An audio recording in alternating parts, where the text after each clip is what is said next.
Jemaat yang kasih Tuhan, kita tentu pernah mendengar berita perseteruan dua warga Ponorogo yang bernama Mistun dan juga Widodo beberapa waktu yang lalu. Permasalahan muncul ketika Widodo ini mulai memelihara ayam pada tahun 2016 dan kemudian ayam-ayamnya ini mulai membuang kotoran di area rumah Mistun. Sehingga akhirnya Mistun ini membangun pagar tembok setinggi 1 meter dengan harapan ayam-ayam milik dari Widodo tidak lagi membuang kotoran di area rumahnya.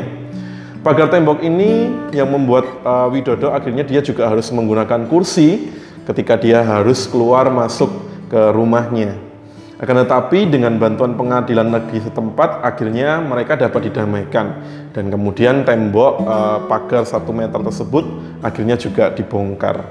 Nah, jemaat yang kasih Tuhan, pada waktu itu jemaat Roma juga terancam keharmonisannya karena perseteruan yang terjadi di antara dua buah kelompok di mana mereka mempermasalahkan mengenai makanan yang dipersembahkan kepada berhala. Kedua kelompok tersebut saling menyerang ketika mereka mulai berbeda pandangan. Mereka saling menghakimi dan juga saling menghina satu sama lain seperti yang tercatat dalam Roma pasal yang ke-14 ayat yang ke-10. Oleh karena itu Rasul Paulus melalui suratnya dia menasihati mereka supaya boleh saling menerima satu dengan yang lain dan bukannya saling menyerang. Seperti yang tercatat dalam Roma pasal 15 ayat 7 di mana dikatakan, sebab itu terimalah satu sama lain sama seperti Kristus juga telah menerima kita untuk kemuliaan Allah.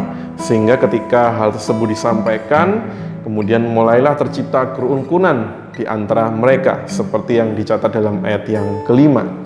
Jemaat yang kasih Tuhan, perbedaan kepribadian, pandangan, kebiasaan bukankah seringkali itu menjadi tembok pemisah bagi kita ketika berelasi dengan sesama. Ketika kita tidak lagi saling berbicara mungkin, ketika kita mungkin saling bertengkar satu dengan yang lain, bahkan tidak jarang kita juga saling menghina dan juga saling menghakimi.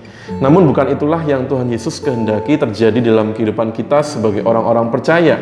Ia menghendaki supaya kita ini hidup rukun, supaya kita ini bisa memiliki satu hati di dalam pikiran kita, dalam hati kita, dan dalam kehidupan kita. Sehingga kita dapat memuliakan Tuhan di tengah perbedaan-perbedaan yang terjadi di antara kita. Oleh karena itu, jangan pernah ada tembok pemisah di antara kita. Tetap semangat menjalani kehidupan di tengah masa pandemi COVID-19. Tetap kenakan masker kita, dan juga tetap jaga jarak ketika kita berpergian di luar rumah. Tetap semangat, Tuhan Yesus memberkati kita semua.